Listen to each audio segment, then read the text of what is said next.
আসসালামু আলাইকুম প্রিয় শিক্ষার্থীবৃন্দ, তোমরা যারা লাইভে আছো তোমাদের রোল নাম্বারটা অবশ্যই মেনশন করবে।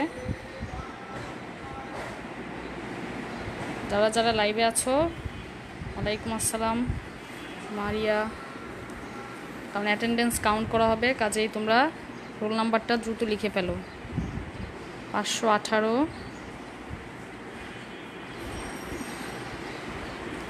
43 প্রেজেন্ট। ওয়ালাইকুম আসসালাম শান্তা। যারা যারা প্রেজেন্ট আছো তোমরা দ্রুত তোমাদের রোল নম্বরটা লিখে ফেলো।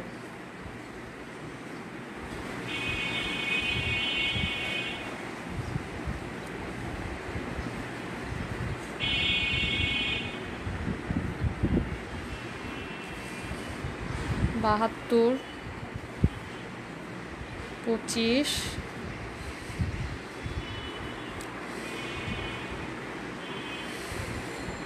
35। তোমাদের আরেকটা কথা বলছি, তোমরা অ্যাটেন্ডেন্স দিয়ে চলে যাবে না, ক্লাসের শুরু থেকে শেষ পর্যন্ত থাকার চেষ্টা করবে। রোল নাম্বারটা যারা প্রেজেন্ট আছো দ্রুত লিখে ফেলো, কারণ রোল নাম্বার না লিখলে কিন্তু অ্যাটেন্ডেন্স কাউন্ট করা হবে না। সাকিব, তোমার রোল নাম্বারটা লিখে ফেলো। 63।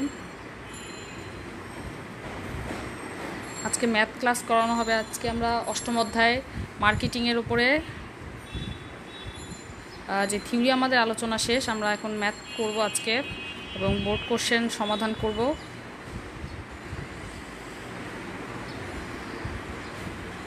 আচ্ছা ঠিক আছে, তাহলে আমরা শুরু করে দিই। আর পরবর্তীতে যারা অ্যাটেন্ডেন্স দিবে তারা অবশ্যই রোল নাম্বারটা, পরে যারা আসবে অবশ্যই রোল নাম্বারটা লিখে ফেলবে।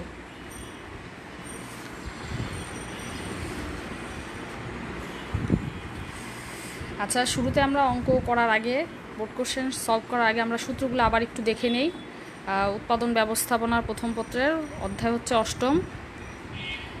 অষ্টম অধ্যায়ে আমরা এখানে দেখো কয়েকটা সূত্র দেয়া আছে। এই কয়টা সূত্র মনে রাখতে হবে অঙ্কের জন্য। সদ্যবহার পরিমাপের সূত্র হচ্ছে, সদ্যবহার নামেও থাকতে পারে অথবা সর্বোচ্চ সদ্যবহার নির্ণয় করতে বলা হতে পারে প্রশ্নে। সেক্ষেত্রে দুইটা একই সূত্র হবে। যেমন গড় উৎপাদনের হারকে আমরা সর্বোচ্চ উৎপাদন ক্ষমতা দিয়ে ভাগ করে 100 দ্বারা গুণ করলে আমরা সর্বোচ্চ সদ্যবহারের পরিমাণ বের করতে পারবো। তারপরে দেখো দ্বিতীয় সূত্রটাতে বলা হয়েছে কার্যকর সদ্যবহার। কার্যকর সদ্যবহারের ক্ষেত্রে শুধু পরিবর্তনটা আসবে এই জায়গাটায়, খেয়াল করো। গড় উৎপাদনের হারকে আমরা আগের মতোই কার্যকর উৎপাদন ক্ষমতা দিয়ে ভাগ করে 100 দ্বারা গুণ করলে আমরা পেয়ে যাব। এবং তারপরে দেখো সিস্টেমের দক্ষতা পরিমাপের সূত্রটা হচ্ছে 55 প্রেজেন্ট 16 55। আচ্ছা, সিস্টেমের দক্ষতা পরিমাপের ক্ষেত্রে বের করতে হলে প্রকৃত উৎপাদনকে আমরা সিস্টেম বা কার্যকর দক্ষতা দ্বারা ভাগ করে 100 দ্বারা গুণ করলে আমরা পেয়ে যাব 74। ওয়ালাইকুম আসসালাম। আচ্ছা, তারপরে দেখো সর্বোচ্চ উৎপাদন ক্ষমতা আবার নির্ণয়ের আরেকটা সূত্র হচ্ছে ঘন্টা divided by shift into shift divided by দিন ইন্টু দিন ডিভাইডেড বাই সপ্তাহ। এখানে খেয়াল করো প্রত্যেকটা লাস্টের যে এটা আছে সেটা আগে আসবে। দেখো শিফট এখানে শেষের দিকে, এটা আবার ফার্স্টে চলে আসছে। আবার দিন, এক্ষেত্রে আবার দিনটা আবার আগে চলে আসছে। প্রত্যেকটারই শেষেরটা শুরুতে চলে আসছে। খেয়াল করো, এভাবে মনে রাখার সুবিধার্থে তোমরা এভাবে পড়বে। আর অ্যাটেন্ডেন্স দিয়ে চলে গেলে হবে না, তাহলে কিন্তু তোমরা আসলে বুঝতে পারবে না যে আসলে কি পড়ালাম। এবং পরীক্ষায় কিন্তু যখনই কলেজ খুলবে তখনই কিন্তু পরীক্ষা হবে, আর পরীক্ষা কিন্তু আমরা যা পড়াচ্ছি এর মধ্য থেকেই আসবে। আর যে ক্লাস না করলে কিন্তু বুঝতে পারবে না যে কোশ্চেন প্যাটার্নটা কীরকম হবে। আর যে নিজের ভালোর জন্যই তোমাদেরকে অবশ্যই শুরু থেকে শেষ পর্যন্ত ক্লাসে থাকার জন্য অনুরোধ করছি। তোমাদের অ্যাটেন্ডেন্স দেওয়ার পরে দেখছি যে তোমাদের উপস্থিতিটা কমে যায়, 15 জন থেকে এখন হয়ে গেল 7 জন। এটা খুবই দুঃখজনক। তারপরে দেখো উৎপাদন ক্ষমতা ব্যবহারের আরেকটা সূত্র হচ্ছে প্রকৃত উৎপাদন প্রতি মাসে বা বছরে। এটা মাসেও হিসাব করা হতে পারে, আবার বছরও হিসাব করা হতে পারে। এবং এটাকে আমরা সর্বাধিক উৎপাদন সম্ভব প্রতি মাসে বা বছরের দ্বারা ভাগ করে 100 দ্বারা গুণ করলেই পেয়ে যাব। ওয়ালিদ প্রেজেন্ট 31। ওয়ালাইকুম আসসালাম। আচ্ছা দেখো, তাহলে সূত্রটা আমরা দেখে নিলাম। তোমাদের আগের ক্লাসে এই সূত্রগুলো পড়ানো হয়েছে। আজকে আমরা বোর্ড কোশ্চেন সলভ করব। আজকে শুরুতে আমরা 17 সালের বোর্ড কোশ্চেন সলভ করব। দেখো তোমরা, দেখো তো লেখা ক্লিয়ার বোঝা যাচ্ছে কিনা, সবাই দেখতে পাচ্ছ?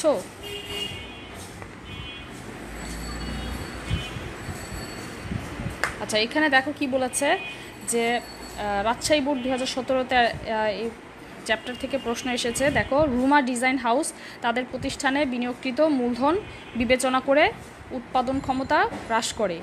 নিচের সারণীতে প্রতিষ্ঠানটির উৎপাদন সম্পর্কে কিছু তথ্য দেওয়া হয়েছে। সাইডে বোঝা যায় না। আচ্ছা দেখো, আচ্ছা ঠিক আছে, আমি মুখে বলে দিচ্ছি, সাইডে বোঝা না গেলে সেক্ষেত্রে তোমরা একটু শুনে নিবে। ক্লাসে একটু টাইমলি প্রেজেন্ট থাকার চেষ্টা করো। 10 প্রেজেন্ট, 37 প্রেজেন্ট দেওয়া হয়েছে। ও আচ্ছা, তুমি প্রেজেন্ট ছিলে, প্রেজেন্ট দেইনি, দেওয়া হয়েছে তো। ঠিক আছে, আমি দিয়ে দিচ্ছি। আচ্ছা তাহলে দেখো, এখানে কি বলেছে, সাল দেওয়া আছে এবং 2টা বছরের তুলনামূলক আলোচনা এখানে দেওয়া হয়েছে। দেখো চিত্র দেওয়া হয়েছে 15 এবং 16 সাল। 15 সালে সর্বোচ্চ উৎপাদন ক্ষমতা ছিল 2 লক্ষ একক এবং তোমার 16 সালে সর্বোচ্চ উৎপাদন ক্ষমতা ছিল 3 লক্ষ একক এবং গড় উৎপাদন ক্ষমতা হচ্ছে 15 সালে 1 লক্ষ একক এবং 16 সালে 2 লক্ষ একক। তাহলে এবার আমরা অঙ্কে যাই। শুরুতে আমরা একটু দেখে নেই উৎপাদন ক্ষমতার পরিমাপ কি। আমরা গত ক্লাসে আলোচনা করেছিলাম যে উপায়ে তোমার একটা প্রতিষ্ঠানের উৎপাদন ক্ষমতা নির্ণয় করা হয় তাকেই বলা হয়ে থাকে সেই প্রতিষ্ঠানের উৎপাদন ক্ষমতার পরিমাপ। তার মানে যে উপায় ব্যবহার করে আমরা উৎপাদন ক্ষমতা নির্ণয় করব তাকেই বলা হয়ে থাকে উৎপাদন ক্ষমতার পরিমাপ। এবং নিম্ন উৎপাদন ক্ষমতা বিক্রয় এবং মুনাফা হ্রাস করে। হ্যাঁ, নিম্ন উৎপাদন করার ফলে তোমার বিক্রয় এবং তোমার মুনাফা দুইটাই হ্রাস পায় এবং প্রতিষ্ঠান তার নিম্ন উৎপাদন ক্ষমতা ব্যবহার করলে উৎপাদনের পরিমাণ কি হয়ে থাকে, কমে যায় এবং যার ফলে কি হয়, উৎপাদন ব্যয় বৃদ্ধি পাওয়ার ফলে তোমার মুনাফার পরিমাণও কমতে থাকে। এতে করে প্রতিষ্ঠান কি করে, গ্রাহকের প্রতি যে নেতিবাচক ভাবমূর্তি একটা সৃষ্টি হয় এবং যার কারণে তোমার পণ্যের জনপ্রিয়তা কমে যাওয়ার ফলে বিক্রয় এবং মুনাফা দুটাই হ্রাস পেয়ে থাকে। এভাবে তোমরা ব্যাখ্যা করে দিবে। অনুধাবনমূলক প্রশ্নটা অবশ্যই 7-8 লাইনের মধ্যে চেষ্টা করবে ব্যাখ্যা করে দিতে। তারপরে আসো, রুমা ডিজাইন হাউস উৎপাদন ক্ষমতা নির্ধারণের কোন উপাদানকে বিবেচনা করেছে? তোমরা একটু চেষ্টা করে দেখো তো এখানে কোন উপাদানকে বিবেচনা করেছে।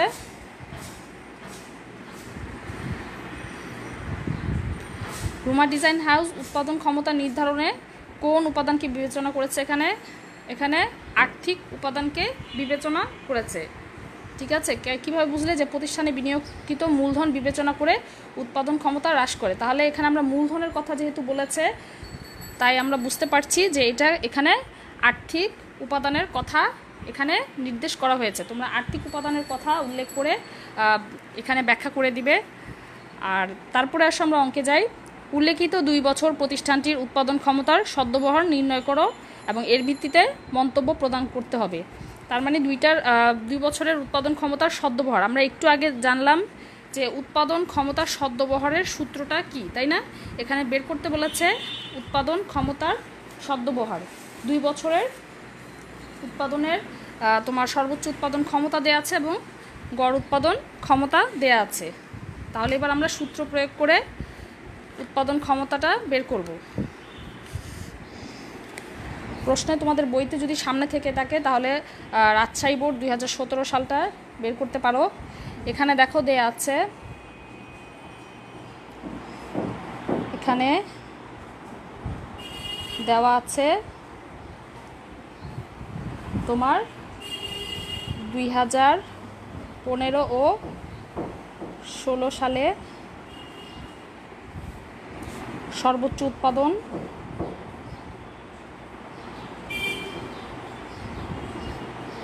উৎপাদন ক্ষমতা যথাক্রমে,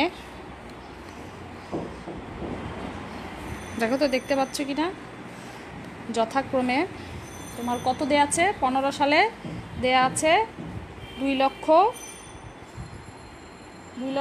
ও 16 সালে দেওয়া আছে 3 লক্ষ একক।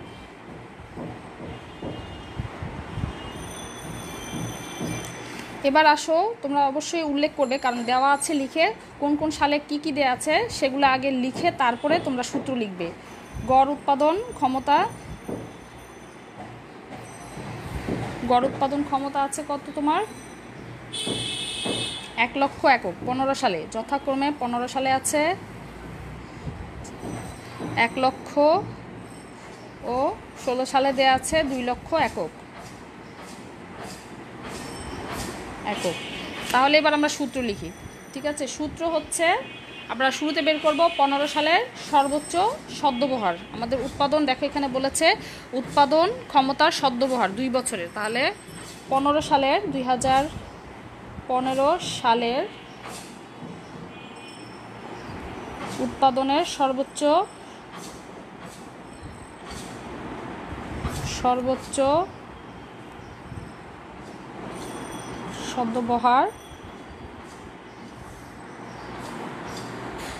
সদ্যবহার হচ্ছে, দেখো উপরে লিখে নিবে, কারণ যেহেতু সূত্রটা একটু বড়।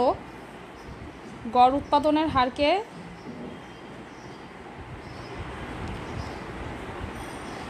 আমরা সর্বোচ্চ উৎপাদন ক্ষমতা দ্বারা ভাগ করলেই পেয়ে যাব উৎপাদন ক্ষমতা ইন্টু 100। অবশ্যই তোমরা 100 লিখবে, কারণ শতকরায় প্রকাশ করতে হবে। 100 না লিখলে কিন্তু ভুল হবে, সেক্ষেত্রে ক্যালকুলেশনে কিন্তু পার্সেন্টেজ আসবে না এবং উত্তর ভুল হবে। তাহলে দেখো সূত্রতে বলা হয়েছে কি, 2015 সালে উৎপাদনের সর্বোচ্চ সদ্যবহার হচ্ছে গড় উৎপাদনের হার ডিভাইডেড বাই সর্বোচ্চ উৎপাদন ক্ষমতা ইন্টু 100। তাহলে দেখো গড় উৎপাদনের হার কত দেওয়া আছে? গড় উৎপাদনের হার দেখো এখানে দেওয়া আছে 15 সালে 1 লক্ষ একক, তাহলে উপরে হবে 29। একটু টাইমলি আসার চেষ্টা করবে, কারণ প্রশ্ন কিন্তু রিপিট করার সুযোগ নেই, ঠিক আছে? তাহলে দেখো গড় উৎপাদনের হার দেওয়া আছে 1 লক্ষ একক, আর সর্বোচ্চ উৎপাদন ক্ষমতা দেখো 15 সালের কত দেওয়া আছে? সর্বোচ্চ উৎপাদন ক্ষমতা 2 লক্ষ একক ইন্টু 100 কিন্তু 100 গুণ করতে কিন্তু ভুল করবে না, আবারও বলছি। তাহলে এবার তোমরা ক্যালকুলেশন করে ফেলো ক্যালকুলেটর দিয়ে। তাহলে 1 লক্ষকে আমরা 2 লক্ষ দ্বারা ভাগ করে ইন্টু 100 দ্বারা গুণ করলে পাবো হচ্ছে 50। তাহলে এই 100 দ্বারা গুণ করলে পার্সেন্টেজ চলে আসবে। অবশ্যই পার্সেন্টেজ শতকরায় প্রকাশ করতে হবে, পরিমাপের একক দ্বারা অবশ্যই তোমরা প্রকাশ করবে। পার্সেন্টেজ হলে সেক্ষেত্রে পার্সেন্টেজ, ইউনিটে প্রশ্নে যদি ইউনিট প্রকাশ করতে বলা হয়ে থাকে সেক্ষেত্রে ইউনিট লিখতে হবে। তো এভাবেই তোমাদের উত্তর লেখার সময় অবশ্যই পার্সেন্টেজটা মেনশন করতে হবে যখন 100 দ্বারা গুণ করবে। তাহলে দেখো আমরা পেয়ে গেলাম, দেখো তো লেখা বোঝা যাচ্ছে কি না, আমার এখানে মাঝে মাঝে ঝাপসা দেখাচ্ছে নেটওয়ার্কজনিত সমস্যার কারণে। তোমরা কি দেখতে পাচ্ছ? গড় উৎপাদনের হার 1 লক্ষ 15 সালে এবং সর্বোচ্চ উৎপাদন ক্ষমতা 2 লক্ষ, তাহলে আমরা 15 সালে পেয়ে গেলাম 50%। সবাই দেখতে পাচ্ছ? ক্লিয়ার? আচ্ছা, তাহলে এ পর্যন্ত কারো সমস্যা আছে? আচ্ছা, কারো যদি সমস্যা না থাকে তাহলে আমরা 2016 সালে সর্বোচ্চ সদ্যবহার নির্ণয় করব। 2016 সালে উৎপাদনের সর্বোচ্চ সদ্যবহার হচ্ছে সে আগের মতোই তোমরা সূত্র প্রয়োগ করবে, কিন্তু অ্যামাউন্টটা চেঞ্জ হবে এখানে।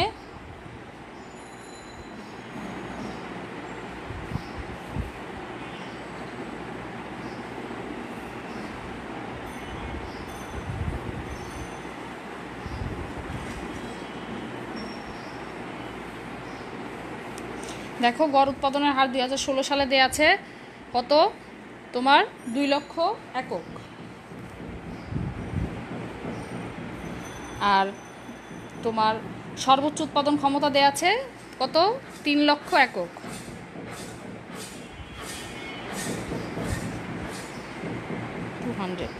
তাহলে 2 লক্ষকে 3 লক্ষ দ্বারা ভাগ করে 100 দ্বারা গুণ করলে আমরা পেয়ে যাব তোমার 2016 সালের উৎপাদনের সর্বোচ্চ সদ্ব্যবহারের পরিমাপ। তাহলে একটু ক্যালকুলেশন করে দেখো কত। তোমাদের সাথে যদি ক্যালকুলেটর থাকে সেক্ষেত্রে অবশ্যই তোমরা ক্যালকুলেশন করে উত্তরটা নিচে লিখতে পারো, কমেন্টে তোমরা উত্তরটা লিখে দেখাতে পারো, ঠিক আছে? তাহলে বোঝা যাবে যে আসলে তোমাদের ক্যালকুলেশনের সাথে আমার ক্যালকুলেশনটা মিলেছে কি না। আচ্ছা, তোমরা পেরেছো বের করতে কেউ? আচ্ছা, 66.67%, ঠিক আছে? দেখো তো তোমাদের ক্যালকুলেশন মিলেছে কিনা আমার সাথে। তাহলে আমরা দেখতে পাচ্ছি 2015 সালে প্রতিষ্ঠানটির উৎপাদন ক্ষমতার সদ্ব্যবহার 50% এবং 2016 সালে তোমার উৎপাদন ক্ষমতার সর্বোচ্চ সদ্ব্যবহার হচ্ছে 66.67%। তাহলে এখানে আমাদেরকে প্রশ্নে বলা হয়েছিল যে এই ক্যালকুলেশনের ভিত্তিতে আমাদেরকে মন্তব্য করতে হবে। তাহলে আমরা দেখতে পাচ্ছি যে 2016 সালে রুমা ডিজাইন হাউস প্রতিষ্ঠানের বিদ্যমান সুযোগ সুবিধা এবং উৎপাদনে যে উপকরণগুলো নিয়োজিত ছিল তার কাম্য ব্যবহার তারা নিশ্চিত করতে পেরেছে, ঠিক আছে? তাহলে আমরা বুঝতে পারলাম যে 2016 সালে তোমার সকল তোমার উপায় উপকরণ যেগুলো রয়েছে, প্রতিষ্ঠানের সুযোগ সুবিধা রয়েছে, সেগুলোর কাম্য ব্যবহার নিশ্চিত করা সম্ভব হয়েছে, ঠিক আছে? কারণ বেশি অ্যামাউন্ট দেখে আমরা বুঝতে পারছি যে এখানে সর্বোচ্চ সদ্ব্যবহার 15 সালের তুলনায় 16 সালে বেশি। তো এভাবে তোমরা মন্তব্য করে দিবে, ঠিক আছে? প্রশ্ন ক্যালকুলেশন শেষে অবশ্যই মন্তব্যটা করে দিতে হবে যে 2016 সালে তোমার সর্বোচ্চ উৎপাদন ক্ষমতার বা প্রতিষ্ঠানের সুযোগ সুবিধা এবং উপায় উপকরণের তোমার সদ্ব্যবহারের ফলে তোমার উৎপাদন ক্ষমতার সর্বোচ্চ সদ্ব্যবহার নিশ্চিত করা সম্ভব হয়েছে। দেখো তো এই পর্যন্ত সবাই ক্লিয়ার?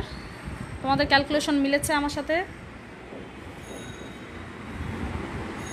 আচ্ছা, ঠিক আছে। তাহলে কারো কোনো সমস্যা আছে কি?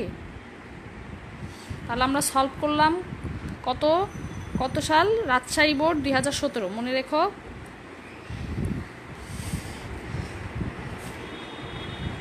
যদি কারো সমস্যা থাকে তাহলে আমাকে জানাও, আর যদি সমস্যা না থাকে তাহলে আমরা পরবর্তী প্রশ্নে চলে যাব। আমরা পরবর্তীতে সলভ করব চট্টগ্রাম বোর্ড 2017। আচ্ছা, ঠিক আছে, কারো সমস্যা নেই। এবার আসো চট্টগ্রাম বোর্ড 2017 সাল। দেখো তো সবাই ক্লিয়ার দেখতে পাচ্ছ কি না?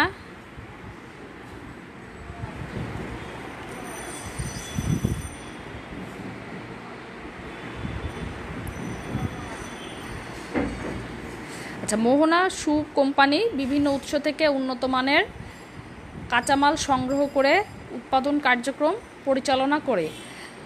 প্রতিষ্ঠানটি বর্তমানে 20,000 জোড়া জুতা তৈরি করে থাকে, কিন্তু বিগত সময়ে উক্ত কোম্পানিটি প্রতি মাসে 25,000 জোড়া জুতা তৈরি করে আসছিল। তাহলে দেখো, খেয়াল করো, প্রতিষ্ঠানটা বর্তমানে কত জোড়া জুতা তৈরি করে? 20,000 জোড়া জুতা, কিন্তু বিগত সময়ে মানে আগে তারা কোম্পানিটা প্রতি মাসে উৎপাদন করতে কত? 25,000 জোড়া তৈরি করে আসছিল। এ কারণে ব্যবস্থাপনা কর্তৃপক্ষ উৎপাদন বাড়ানোর উদ্দেশ্যে আধুনিক যন্ত্রপাতি ক্রয়ের সিদ্ধান্ত নিলেন। অনুপম মিত্র, লেট কেন? আমরা কিন্তু একটা বোর্ড সলভ করে ফেলেছি, কাজেই চেষ্টা করবে ক্লাসে টাইমলি অ্যাটেন্ড করতে, আগের রেকর্ড থেকে দেখে নিও। তাহলে দেখো, তাহলে আমরা দেখছি বর্তমানে আসলে 5,000 কমে গিয়েছে উৎপাদন, আগে করেছিল 25,000, যার জন্য উৎপাদন কমে যাওয়ার কারণে এই ব্যবস্থাপনা কর্তৃপক্ষ কী সিদ্ধান্ত নিয়েছে? উৎপাদন বাড়ানোর জন্য তারা আধুনিক যন্ত্রপাতি ক্রয়ের সিদ্ধান্ত নিয়েছে। তাহলে শুরুতে দেখো কতে কি বলা হয়েছে জ্ঞানমূলকে, যে উৎপাদন ক্ষমতা কাকে বলে। উৎপাদন ক্ষমতা বলতে কি বোঝো আমরা এর আগের ক্লাসেও আলোচনা করেছি, আবারও বলছি। উৎপাদন ক্ষমতা হচ্ছে কোনো প্রক্রিয়ার সর্বোচ্চ উৎপাদনের ক্ষমতা বা সামর্থ্য, যা একটা নির্দিষ্ট সময়ে উৎপাদনের পরিমাপ দ্বারা প্রকাশ করা হয়ে থাকে। তারপর দেখো কিভাবে কার্যকর উৎপাদন ক্ষমতা নির্ধারণ করা হয়। কিভাবে কার্যকর উৎপাদন ক্ষমতা নির্ধারণ করা হয় এটা তোমরা সূত্রের মাধ্যমে প্রকাশ করবে। এর আগের ক্লাসে যে সূত্র, একটু আগে যে সূত্রগুলো দেখালাম সেই সূত্র প্রয়োগ করে তোমরা ব্যাখ্যা করে দিবে। তারপরে দেখো মোহনা শু কোম্পানির উৎপাদন ক্ষমতা ব্যবহারের হার নির্ণয় করে। এবার আমরা অঙ্কে যাব। তাহলে দেখো মোহনা শু কোম্পানির উৎপাদন ক্ষমতা ব্যবহারের হার নির্ণয় করার জন্য আমাদের কি হিসাব দেয়া আছে দেখো, এখানে মাসে হিসাব দেয়া আছে, তাই না? আমরা একটু আগে যে সূত্র দেখেছিলাম সেখানে বলা হয়েছিল যে তোমার মাসে প্রকৃত উৎপাদন হতে পারে বা বছরে হতে পারে। প্রশ্নে যদি বছরে থাকে সেক্ষেত্রে বছর উল্লেখ করতে হবে, আর যদি মাস উল্লেখ থাকে সেক্ষেত্রে মাস উল্লেখ করতে হবে। যেহেতু আমাদের প্রশ্নে মাসে হিসাব করা হয়ে থাকে, তাই আমাদেরকে তোমার উৎপাদন ক্ষমতার ব্যবহার নির্ণয়ে মাস হিসাবে তোমার নির্ণয় করতে হবে। তাহলে আমরা সূত্রটা লিখে ফেলি। তোমার দেওয়া আছে প্রশ্নে, কি দেওয়া আছে দেখো, প্রকৃত উৎপাদন মাসে প্রকৃত উৎপাদন কত আছে? 20,000 জোড়া। বর্তমানে যেটা তোমার উৎপাদন করে সেটাই হচ্ছে প্রকৃত উৎপাদন। আর তোমার মাসে আছে মোট উৎপাদন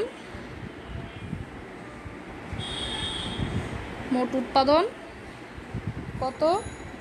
25,000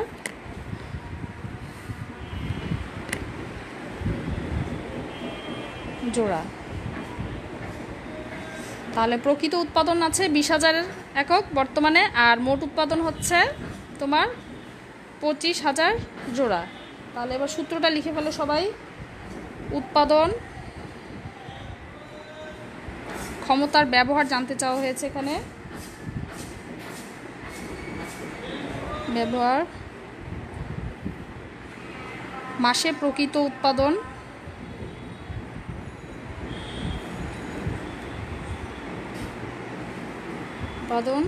ডিভাইডেড বাই মাসে মোট উৎপাদন ইন্টু 100। তাহলে আমরা জানি মাসে প্রকৃত উৎপাদন কত? 20,000 জোড়া, তাই না, জুতা। আর মোট উৎপাদনের পরিমাণ হচ্ছে 25,000 ইন্টু 100।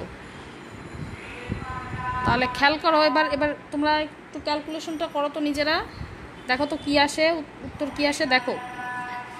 20,000কে 25,000 দ্বারা ভাগ দাও এবং 100 দ্বারা গুণ করো।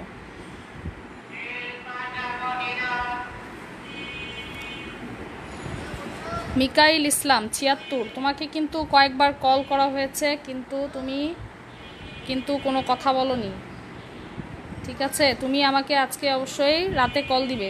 মিকাইল ইসলামকে বলছি 76, তোমার মোবাইল নম্বর কি চেঞ্জ করেছো কিনা জানি না,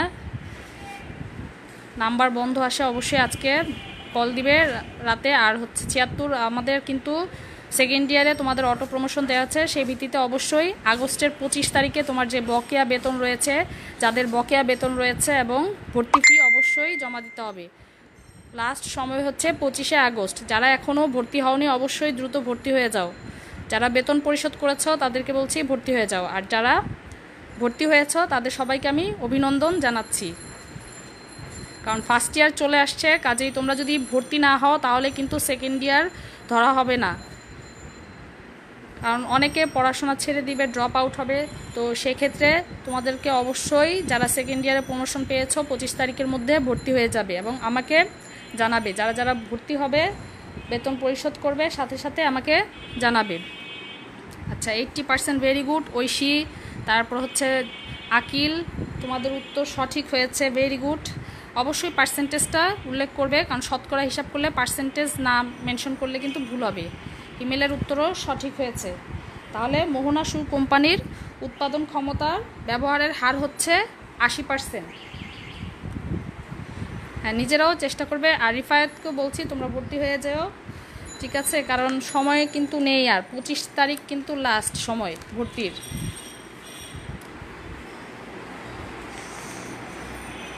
এবার দেখো কি বলেছে, ঘ নাম্বার প্রশ্নে উদ্দীপকে উল্লেখিত কোম্পানিটির গৃহীত সিদ্ধান্তের যৌক্তিকতা মূল্যায়ন করো। এটা তোমরা নিজেরা চেষ্টা করবে মানে ব্যাখ্যা করে দিতে যে যন্ত্রপাতি দীর্ঘদিন ব্যবহারের ফলে উৎপাদন ক্ষমতা স্বাভাবিকভাবেই কী হয়ে থাকে, একটা নির্দিষ্ট সময়ে হ্রাস পায় এবং এক্ষেত্রে কি করার প্রয়োজন হয়, নতুন যন্ত্রপাতি ক্রয়ের প্রয়োজন হয়ে থাকে। কারণ নতুন যন্ত্রপাতির কার্যক্ষমতা কি হয়, পুরনো যন্ত্রপাতির থেকে বেশি হয়ে থাকে। আর এই জন্যই নতুন যন্ত্রপাতি ক্রয় করলে কি হবে, মোহনাশু উৎপাদনের পরিমাণটা বাড়বে। যার জন্য ব্যবস্থাপনা কর্তৃপক্ষের যে সিদ্ধান্ত নিয়েছে, যে আধুনিক যন্ত্রপাতি ক্রয়ের যে সিদ্ধান্তটা নিয়েছে, সেটা অবশ্যই যৌক্তিক। তোমরা এভাবে ব্যাখ্যা করে দিবে। আচ্ছা, এই পর্যন্ত কারো আশা করি সমস্যা নেই। এবার আমরা যাব যশোর বোর্ড 2017 সাল। যশোর বোর্ড 2017 সবাই দেখতে পাচ্ছ? দেখো প্রশ্নে কি বলেছে। শাহিদা পারভিন নাটোরের বিসিক এলাকায় একটি বুটিক অ্যান্ড টেইলার্স স্থাপন করেছেন।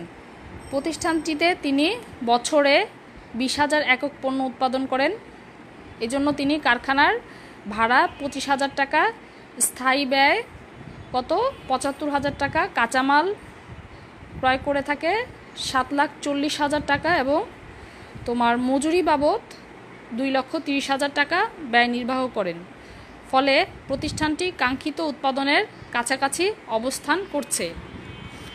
তাহলে এখানে দেখো শুরুতে জ্ঞানমূলকে কি বলেছে, যে সর্বোচ্চ উৎপাদন ক্ষমতাটা কি। সর্বোচ্চ উৎপাদন ক্ষমতা হচ্ছে যে স্বাভাবিক অবস্থায় সব সুযোগ সুবিধা ব্যবহার করে কোনো উৎপাদন প্রক্রিয়া সর্বোচ্চ যে পরিমাণ পণ্য উৎপাদন করতে সক্ষম হয় তাকেই বলা হয়ে থাকে সর্বোচ্চ উৎপাদন ক্ষমতা। তারপরে দেখো নির্দিষ্ট সময়ের পরে যন্ত্রের উৎপাদন ক্ষমতা হ্রাস পায়, ব্যাখ্যা করো। আমরা একটু আগে যে উদ্দীপকটা আলোচনা করেছিলাম যে আধুনিক যন্ত্রপাতি ক্রয়ের সিদ্ধান্ত নিয়েছে, তাহলে সেখানে আমরা বলেছিলাম যে প্রত্যেকটা যন্ত্রপাতি দেখা যায় দীর্ঘকাল ব্যবহারের ফলে অবচয়জনিত কারণে বিভিন্ন কারণে তোমার তার কি হয়ে থাকে, সেই যন্ত্রটার উৎপাদন ক্ষমতা হ্রাস পেয়ে থাকে। তোমরা সেই আলোকে ব্যাখ্যা করে দেবে যে একটা নির্দিষ্ট সময় পরে দেখা যায় যন্ত্রটা বারবার ব্যবহারের ফলে অবচয়জনিত কারণে তার উৎপাদন ক্ষমতা হ্রাস পায়। তারপরে দেখো উদ্দীপকে কোন ধরনের উৎপাদন ক্ষমতা ব্যাখ্যা করা হয়েছে, এটা তোমরা নিজেরা চেষ্টা করো। উদ্দীপকে কোন ধরনের উৎপাদন ক্ষমতা ব্যবহার করা হয়েছে দেখো তো তোমরা পারো কি না। আমরা গত ক্লাসে যে তোমার আলোচনা করেছিলাম আগের ক্লাসগুলোতে যে উৎপাদন ক্ষমতার প্রকারভেদ, সেগুলো থেকে তোমাদেরকে এটা নির্ণয় করতে হবে।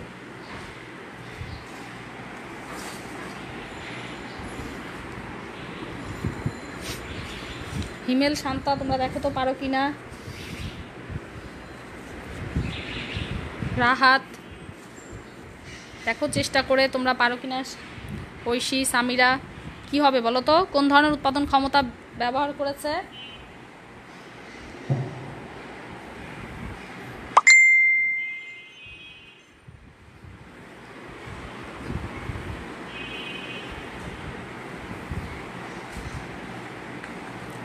শাহিদা পারভিনের বুটিক অ্যান্ড টেইলার্স তোমার কোন ধরনের উৎপাদন ক্ষমতা ব্যবহার করেছে বলো তো।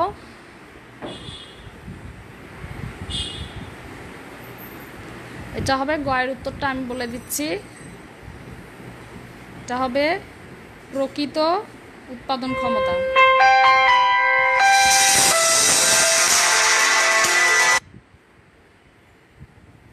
প্রকৃত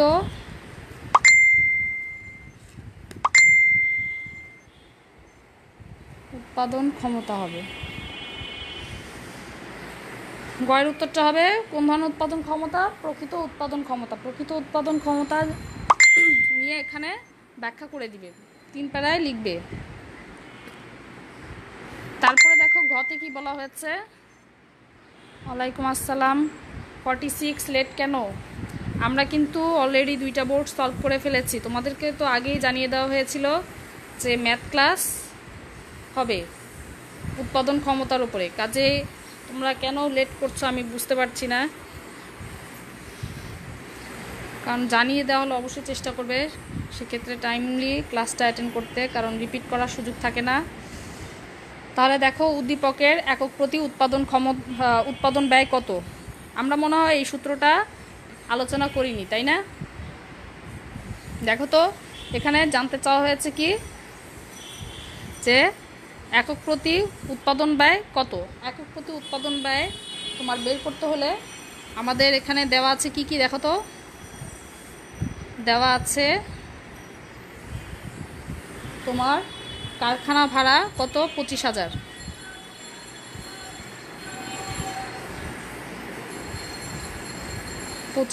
কারখানা ভাড়া। তারপরে হচ্ছে মোট উৎপাদন দেওয়া আছে কত, 20,000 একক।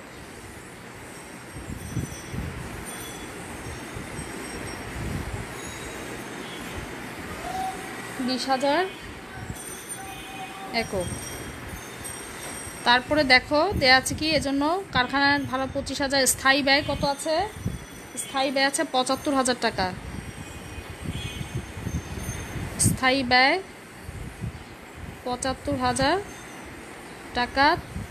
এবং কাঁচামাল আছে,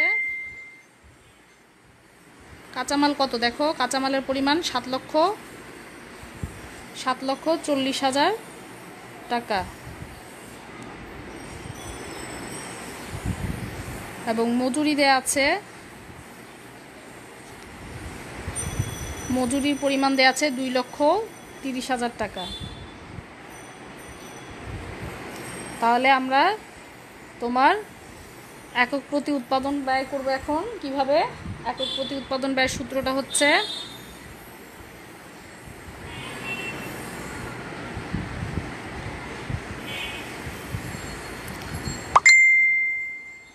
উৎপাদন ব্যয়ের সূত্রটা হচ্ছে, তোমরা লিখে নাও, কারখানা ভাড়া সবগুলো যোগ দিয়ে মোট উৎপাদন দ্বারা ভাগ দিলেই তোমরা একক প্রতি উৎপাদন ব্যয়টা পেয়ে যাবে। কারখানা ভাড়া দেওয়া আছে কত, আমি অ্যামাউন্টটা, আচ্ছা সূত্রটা আমি লিখেই দিই, কারণ দেখা যাবে তোমরা আবার সরাসরি দিলে বুঝতে পারবে না। কারখানা ভাড়া প্লাস স্থায়ী ব্যয় প্লাস কাঁচামাল প্লাস মজুরি। ঠিক আছে, এবার এটাকে ভাগ করবে কত দ্বারা, মোট উৎপাদন দ্বারা।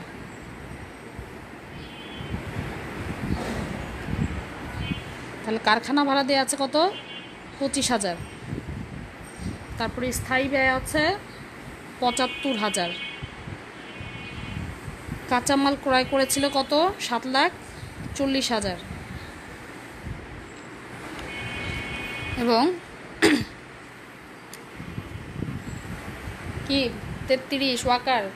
ক্লাস শেষ করে তারপরে আসলে হবে, এখন কিছু বুঝতে পারবে কি বুঝালাম, আসলে আগে কি পড়ালাম। আমাদেরকে তো জানিয়েই দিয়েছিলাম আগে যে আজকে ম্যাথ ক্লাস হবে, সবাই চেষ্টা করবে টাইমলি অ্যাটেন্ড করতে।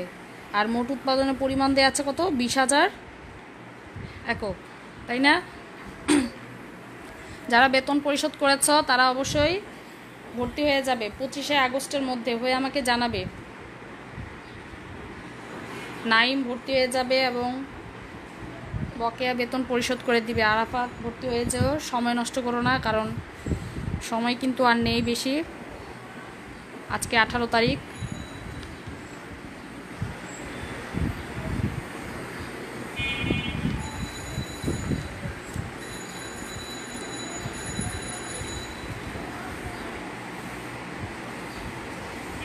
তোমরা এবার ক্যালকুলেশনটা করো।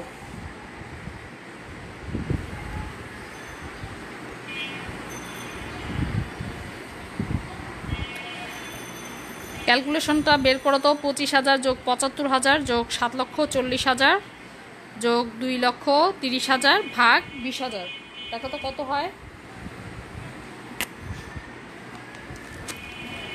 উপরের গুলো যোগ দিলে হয় কত, 10,70,000। দেখো তো মিলেছে কিনা উপরে, আর নিচে আছে কত, 20,000। এবার ভাগ করো। অবশ্যই টাকায় প্রকাশ করতে হবে, যেহেতু টাকার বলা হয়েছে। যখন ডলার থাকবে ডলার, ইউরো থাকলে ইউরো, টাকায় থাকলে টাকা। অবশ্যই খেয়াল করবে প্রশ্নে আসলে কোন অ্যামাউন্টের কথা বলেছে, কোন টাকা পরিমাপের একক ব্যবহার করা হয়েছে, সেটা অবশ্যই লক্ষ্য রাখতে হবে। তাহলে ভাগ দিলে কত হয় দেখো তো, 10,70,000কে 20,000 দিয়ে ভাগ দিলে হয় 53.5 টাকা। দেখো তো তোমাদের উত্তর মিলেছে কিনা। পার্সেন্টেজ হবে না, আমরা যেহেতু 100 দ্বারা গুণ করে নিই সামিরা, আমরা কিন্তু এখানে একক প্রতি উৎপাদন ব্যয় বের করতে বলা হয়েছে প্রশ্নে। খেয়াল করো, একক প্রতি উৎপাদন ব্যয় কত, অবশ্যই মূল্যর অ্যামাউন্ট, টাকার অ্যামাউন্ট দ্বারা প্রকাশ করতে হবে। ঠিক আছে, এখানে পার্সেন্টেজ হবে না। আমরা কিন্তু 100 দ্বারা যখন গুণ করব সেক্ষেত্রে উত্তরে পার্সেন্টেজ উল্লেখ করতে হবে। এখানে কিন্তু আমরা কোনো 100 দ্বারা গুণ করিনি, এবং একক প্রতি ব্যয়টাকে অবশ্যই টাকায় প্রকাশ করতে হবে। ঠিক আছে, 53.5 টাকা। কারেকশন করে নিও। আকিলের উত্তর সঠিক হয়েছে। তাহলে আমরা দেখতে পাচ্ছি যে মূল্য নির্ধারণের ক্ষেত্রে যে একক প্রতি তোমার ব্যয় দেয়া আছে, এবং সেটা অত্যন্ত যৌক্তিক। কারণ একক প্রতি ব্যয় জানা থাকলে তোমার প্রয়োজনীয় পরিমাণ মুনাফা যোগ করলে পণ্যের বিক্রয় মূল্যটা আমরা বের করতে পারবো। যেমন প্রতিষ্ঠানটার একক প্রতি ব্যয় হচ্ছে কত, 53.5 টাকা। যদি প্রতিষ্ঠানটা তোমার পণ্য প্রতি 2.5 টাকা লাভ করতে চায়, তাহলে পণ্যটার বিক্রয় মূল্য কত হবে বলো তো, 56 টাকা। তাহলে বুঝতে পারছো যে এখানে একক প্রতি 53.5 টাকার সাথে যদি আমরা তোমার লাভ যোগ করি, তাহলে আমরা পেয়ে যাব কি, বিক্রয় মূল্য। ঠিক আছে, তাহলে বিক্রয় মূল্য বের করার সূত্রটাও তোমরা জেনে নাও। অনেক সময় বলা হতে পারে যে বিক্রয় মূল্য কত। বিক্রয় মূল্য হচ্ছে তোমার কি, একক প্রতি উৎপাদন ব্যয় যোগ, ধরো প্রতিষ্ঠানটা লাভ করতে চায় হচ্ছে 2.5 টাকা, একক প্রতি উৎপাদন বের করলাম কত, 53.5, তাই না?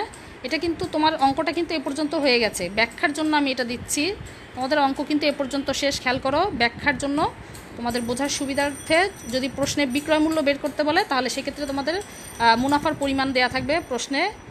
ধরে নিলাম মুনাফার পরিমাণ 2.5 টাকা, তাহলে কত হবে তোমার 56 টাকা হবে, তাই না?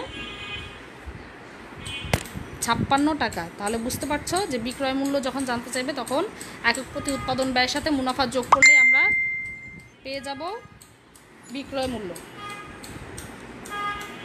তাহলে এই পর্যন্ত সবার ক্লিয়ার? আচ্ছা, ভেরি গুড, তোমাদের সবারই ক্লিয়ার। তাহলে তোমরা বাসায় আজকে আমি যে 3টা প্রশ্ন সলভ করলাম, এগুলো একটু প্র্যাকটিস করবে এবং জ্ঞান অনুধাবন গুলো চেষ্টা করবে বাসায় পড়তে। এবং এই চ্যাপ্টারে যে প্রশ্নগুলো আছে, পিছনে বইতে যে প্রশ্নগুলো আছে, সেগুলো তোমরা সলভ করবে বাসায়, এবং যদি কোনো সমস্যা হয় তাহলে আমাকে জানাবে। তাহলে আজকে আমরা এ পর্যন্তই থাক। আজকে আমরা তোমরা বাসায় এই যে কটা সূত্র পড়ালাম, 4টা, এই 4টা সূত্র তোমরা বাসায় প্র্যাকটিস করবে। এই 4টা সূত্র দিয়ে যে অঙ্কগুলো আছে সেগুলো প্র্যাকটিস করবে। ঠিক আছে, এ পর্যন্ত সবাই ভালো থাকো, সুস্থ থাকো, আর চেষ্টা করবে টাইমলি ক্লাসটা অ্যাটেন্ড করতে। আবারও বলছি, তোমাদের ভর্তির শেষ সময় হচ্ছে 25শে আগস্ট। সবাই ভর্তি হয়ে যাও এর মধ্যে, কারণ ভর্তি না হলে কিন্তু সেকেন্ড ইয়ার উঠতে পারবে না। এটা কিন্তু মনে রাখতে হবে তোমাদেরকে। আর ফার্স্ট ইয়ার কিন্তু চলে আসছে, অলরেডি ফার্স্ট ইয়ারের ভর্তি কার্যক্রম শুরু হয়ে গিয়েছে, তাই দ্রুত ভর্তি হয়ে যাও সবাই। আচ্ছা, আল্লাহ হাফেজ। যারা ভর্তি হয়েছে তাদেরকে অভিনন্দন জানাচ্ছি।